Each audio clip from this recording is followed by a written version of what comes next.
Hello, everybody. This is the Chocolate News Podcast. I'm your co host, John Alexander Reese. And if you didn't know, the Cincinnati Herald has been around since 1955 and is the leading African American owned newspaper in the greater Cincinnati area and northern Kentucky area.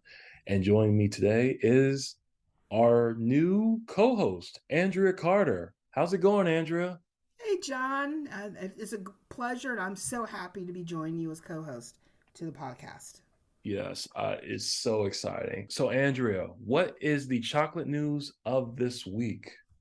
Well, it has been, we interesting things have happened every single week that we've been talking, but I think we have seen some shining moments this week, both locally and nationally across the United States. And when I say nationally, I'm talking about Biden signing his massive climate and healthcare legislation. I think that this has been a long time coming. It's not everything what everybody wants, but it's a beginning of signing some landmark legislation that addresses climate change, which the Republicans continue to say, no, that's a fiction, or no, that's not true. They're not willing to admit that there is climate change, even though we're seeing around the world examples of climate change and drought and how it's affecting the water table. And like over in Europe, there are a number of rivers that are dry. Even here out west in Las Vegas, Lake Mead, the water continues to drop, and there are a number of water tables affected out west that where 5 states are going to have to start rationing water. So it's a very, very serious situation, and I think this is the beginning of taking steps to address that. And we need to be aware of it. And even though environmental issues don't play well in the Black community, we have been the most affected by environmental issues. So we need to be aware and watch and see how we benefit from this legislation. Besides, it's going to lower prescription drugs, and it's fighting climate change, and it also affects healthcare insurance. And the president and the vice president, I will be going out on a tour across America to talk about what this bill means and how it's going to affect us. So I think everyone should step up, take notice, read about it, ask for information, and then see how it's going to affect their wallet in the coming months. Because drug prices have become outrageous to especially the diabetes medication has been outrageous. And even though Republicans removed the cap for diabetic medication, I'm hoping that pharmaceutical companies will go ahead and start lowering the cost of diabetic medication for people because it's just too much. No one should have to choose between food and medication to survive, especially when you're a diabetic. Yes, definitely. I'm just glad the Democrats are getting stuff done because it seemed like for a while it was like, what are you guys doing? You're just sitting in the office, you're not getting anything done. So I'm just glad Biden was able to get this through. Well, I think the Democrats have a few knuckleheads who their own sense of power because they hold the weight of certain issues in their hand, and I think it's unfair when at the end of the day they should be rooting for the country and not for ideology. Also, their own legacy, and politics is power, and everybody wants a little bit of power. But I think at the end of the day, they need to circumvent their own desires and get with the bigger picture. Because the bigger picture is if the Republicans get in control, that means Trump will be in control, and this country will go to hell in a handbasket in one way or another, people will perceive. And I think that all the successes that we've gotten, we don't want to take a step back. We want to take a step forward. And the fact that the Democrats are proving that they're leading, not only leading, but they're governing. And they're taking care of people. Yes, it hurts right now, but you know what? In the long run, it's going to smooth out. It's going to get better. I mean, gas prices are starting to come down. I think that not everything is going to be fixed right away, but they're working on it. Yeah. And I think the fact that they're working on it is sending a message to the business community: you need to work on it and get your act together because everyone can't pay for everything. So Yeah. Agreed. there's that. The next story that we got Now, we talked about Serena a few weeks ago when she was here for the Black Tech Week. Right. And Serena came back to Cincinnati. It was not really announced, but all of a sudden she said, "Yeah, I'm going to play in the Western Southern Open."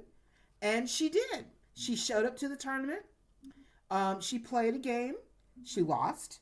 Mm-hmm. And she's now heading to the U.S. Open. Yeah. But she played. Yeah. And the fact that she played Western Southern after she announced, which I still need to go get that Vogue. Was it Vogue? Was it Vogue? It Yeah, it was was either Vogue. Vanity Fair. Yeah, was it Vogue? Okay. Yeah. It was Vogue. Okay. That the Vogue, the cover of, I want to get that magazine, Vogue magazine, because I want that story. Also, I think that's such an awesome picture of her with her daughter. Um, but I think the fact that I like her style and how she announces what she's gonna do, and she's gonna do it her way. She's gonna go out of the tennis world her way. She wants to have another kid, and I think that she is. I think her appearance at Black Tech Week was the beginning of seeing her as a businesswoman and not just as an athlete. She's evolving, and her sister Venus also has side businesses as well, and I think they're both evolving into these business people. And I think it's fantastic that she's doing it her way. I'm sorry she lost because I would like to see her win one more, one more Grand Yeah, Slam. that'd be But nice. if not, then play, lose, say goodbye. And I think that's style, that's character, and she's doing it her way instead of having anyone else say one more time. So Yeah. then we have Ezra Miller. Now you were telling me about this guy because I'm not. I've watched Flash and the Marvel here and there, but he's more of the TV show, I believe. Well, Ezra, well, I mean, there are two Flashes. That they got the Flash on the TV show that's portrayed by Grant Gustin. And you got Flash on the big screen, the movies. That was and that's being played by Ezra Miller currently. Like Okay. he was casted like way back in like 2014 because there was supposed to be a Flash movie like that was supposed to come out in like 2018. So due to COVID and just, script changes and, directors coming on board and leaving and stuff, we're just now getting a Flash movie. It's all, it's been all coming together. But, Ezra Miller, he's taking a once in a lifetime opportunity. He's flushing it down the toilet. So I know. I mean, it's kind of sad. I hate it when young people have these wonderful opportunities to achieve their dream, be creative, showcase what they can do, and their actions in their life affect their ability to work. And obviously, this young man needs some help. Something's going on with him for all the things that have occurred. He's been accused of harassment. He broke into somebody's house allegedly. He is just, someone has a restraining order against him. And I think it's kind of sad that he is acting this way when he has such a promising career and everything's about to happen for him. So I can only think good things for him. And and I'm sorry, I keep forgetting. He's Ezra Miller is non-binary, so folks, I'm trying to remember to use the they or them pronoun. So oh, that's excuse us if we forget. that's It right. I can forgot he is yeah non-binary. right. So, So but with Ezra though, they've been having a problem ever. It started in 2020, like right during the pandemic, lockdown. Everyone was locked down at home, due to COVID. And this video surfaces, and they were in Iceland, and they choked a female fan and threw her to the ground. And you would think after that, the studio would say, Ezra, you need to get some help. Cut it out. What was that? But I guess the studio just pretended the video didn't exist or whatever because it just kept happening. Ezra just kept getting in more trouble and just more trouble. They went to Hawaii, apparently harassed people, like you said. second degree assault, just it's just a big mess. And then they groomed a minor too. So I'm just like, that's the most alarming part to me, is just grooming a minor, because apparently they met, I can't remember the girl's name, but they met the girl when she was 12, and they're still living with the girl now that she's 18. And then most recently, Miller was charged, on August 8th with a felony burglary, because apparently they wanted to get some alcohol. I don't know why you couldn't just go to the store and get some alcohol, but whatever. But they finally released a statement to the press saying that they're going to get professional help and all that stuff, because apparently this Flash movie is supposed to be really good, and plus it costs like $200 million. So I think Warner Bros. Studios that's releasing the Flash, they want to try to salvage this movie the best way that they can. Okay, I had to stop. I'm just gonna let you know. You know the word grooming was used. Now I know grooming is about good grooming, looking good, things like that. I did not know that there was another definition for grooming. I just Oh, looked it up. I yeah. saw that. I was like, oh, this is more serious than I thought. Oh, Okay. yeah, So yeah. I It's just it want to let the audience know, if you don't understand what we mean by grooming, um, look it up. yeah, And it just, the thing with it's Ezra, the, not the good. stories just kept getting worse and worse and worse and worse. And when I first heard about their situation, I just assumed, well, they're having like really bad mental health troubles, because it happens to a lot of people. But you can't even excuse the situation now. It's like it's beyond.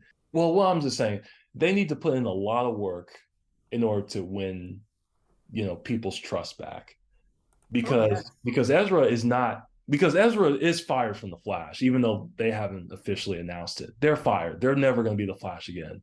But they are not going to get another role for maybe 5 to 10 years. They're persona non grata in Hollywood right now. So I just hope Ezra gets all the help that they need, and I'm just glad that they didn't do any more damage, because it's one thing to self-destruct, but to take people down with you, that's inexcusable. It is. It is. And I just think that the fact that he is stopping to do it now before anything happens, much, much worse. And then also, it kind of ruins the Flash for me, like the movie, because first of all, they couldn't recast, because I know some people were saying, well, why can't they recast the movie, or why can't they put in another actor? Because first of all, the movie cost $200 million. So, and they're in virtually every scene of the movie. So they can't really reshoot it or recast the role, because at a certain point, you, you're just gonna start losing money. But apparently the studio has so much faith in this movie. And then maybe, I don't know, maybe by 2023 we'll forget all about Ezra. Well, I don't know if we'll forget, but I guess they're hoping like the heat dies down a little bit. But like I said before, I'm glad that they're getting mental health, seeking treatment for it. So, and that's the important thing. Yeah, that is the important thing. So, um, but other than Ezra, I think, as someone who, Ezra is the extreme of someone in an industry whose actions have have made questionable actions. I would say in the political arena, I think we are witnessing history in a unique form. Liz Cheney lost her primary, Yes. and I want to say I'm I, shocked, but I'm not. I'm not shocked that she lost her primary, because Wyoming is very Trump-esque. Only two counties out of all the counties in Wyoming went for Liz.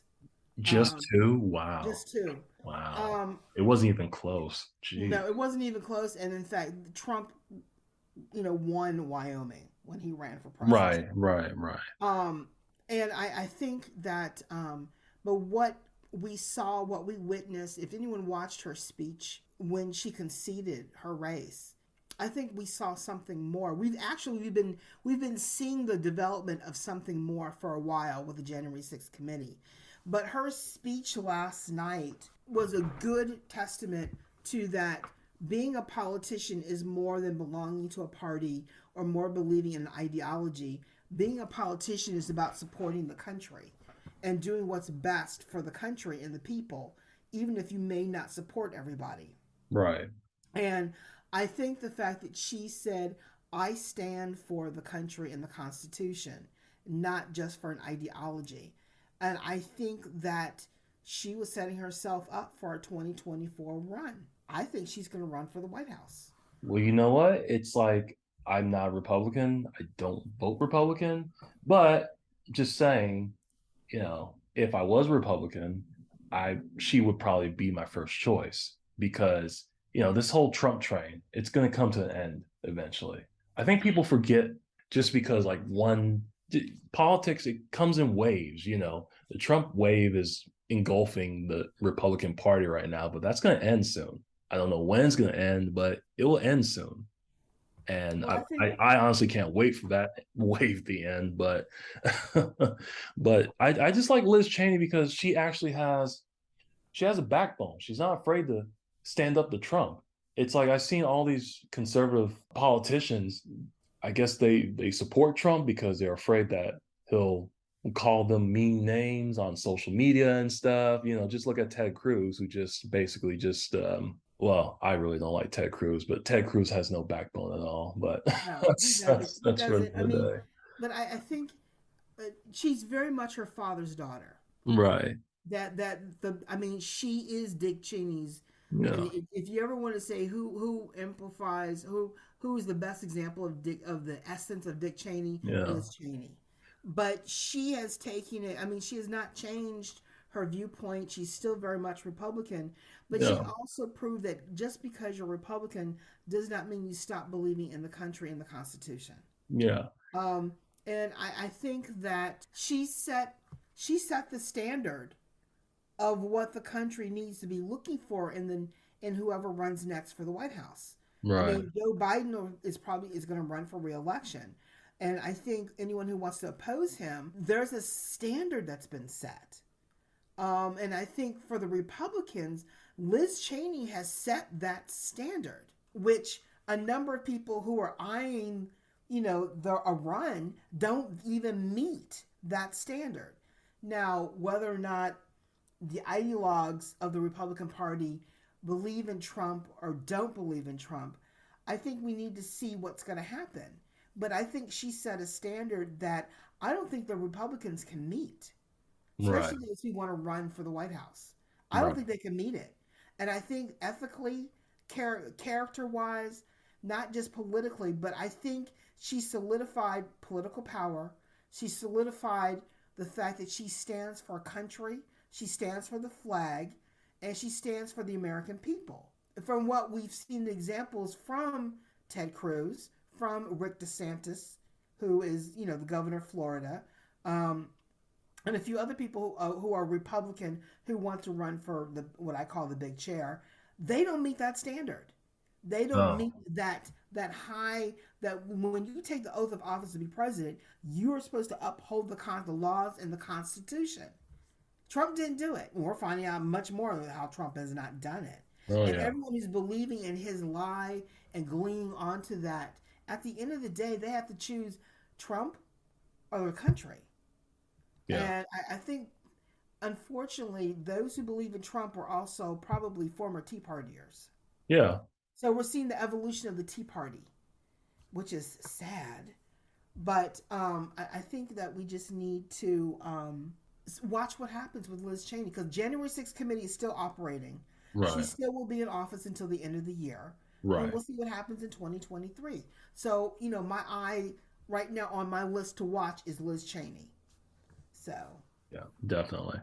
And last but not least for our chocolate news is for the 34th annual Black Family Reunion. It's going to be the Black Family Reunion. I know we had a quasi one last year.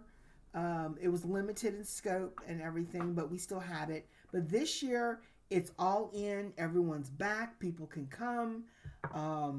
It's. I think it's going to be interesting and exciting. Tomorrow night, you know, Michael Eric Dyson is going to be speaking as the first to kick this off. He is, and then on Friday we have the Heritage Breakfast, and Iris Rowley, our local activist, is going to speak, and then it's go have fun, see what's going to happen, enjoy the concerts, enjoy the activities. Hey, it's a chance to hang out, walk Yeah. around. And I think the weather's going to be a little iffy on Sunday, but Saturday alone is going to be terrific. So I encourage everyone to get out. Raheem is going to be in concert. Yeah, he sure is. And then you even got the Clark sisters also. Yeah, and then I think what's really exciting is Donnie McKirkland, Reverend Donnie McKirkland, is going to be he is going to hold church Sunday Mm, morning. take him to Um, church. He's going to take him to church. It's sad he can't sing anymore due to a medical condition, but he can Really? sing I pretty. did not Yeah, know that. yeah. Huh. He had a problem with his vocal cords, Oh. and he's lucky that he can talk. And if you haven't heard Pastor McKirkland preach, go here and preach, because the man will knock you off your seat, knock you off your seat. He gives a powerful word. I've only got to hear him a couple of times over the course of my lifetime. I've heard him sing more than I've heard him preach, and his voice is beautiful. But his depth and faith is wonderful, and he I think the fact that he had a problem with his throat, everyone has to learn a lesson or two, and God will throw an incident or a something in your way to either help you grow or help you grow in a different way than you ever thought possible. And I think for Donnie McKirkland, he was a singer. He's been singing all his life, but I think he had an issue of where he had a choice of talking again and being able to preach or singing. And I think he chose just get me to talk and I'll preach. And he Mm. did. By the grace of God, as I've heard him explain, by the grace of God, I got my voice back. And that is enough. And I think he's very humble. I think he's gone through a lot of life lessons dealing with this new reality for him, which has been some time. But I think I'm going to be down there. I want to hear him, and then I'll be volunteering in a booth later after he preaches. But I want to hear him preach, so I'm looking forward to it. Definitely. It definitely sounds like a fun weekend. Oh yeah, it's gonna be fun. I'll be around watching, catching action, and then keep watching. The other stories that are ever present, evolving around us. Football season is about to get started, and all the happenings that are happening around that, whether it's college level or national. I think we have a very interesting fall coming up, so I'm looking forward to it, and I'll just keep my eye on the next chocolate news. Definitely. Well, folks, that's it for today's show. I want to thank my new co host, Andrea, for discussing all this chocolate news. Thank you so much, Andrea. Thank you, John. And remember, folks, you can find out more information about today's topics and past podcast episodes at www.thecincinnatiherald.com, the Sesh newsletter, or on our social media. We're on Facebook, Twitter, Pinterest, Instagram, and LinkedIn. And make sure to subscribe to our podcast on your favorite podcast app. Our podcast is on Apple, Spotify, TuneIn Radio, Amazon, YouTube, and Google Podcasts. And in addition, the Cincinnati Herald is now looking for news distribution and delivery agents. Please contact our publisher, Walter White, at 513-680-7076 for more information. I'm John Alexander Reese, and have a good day.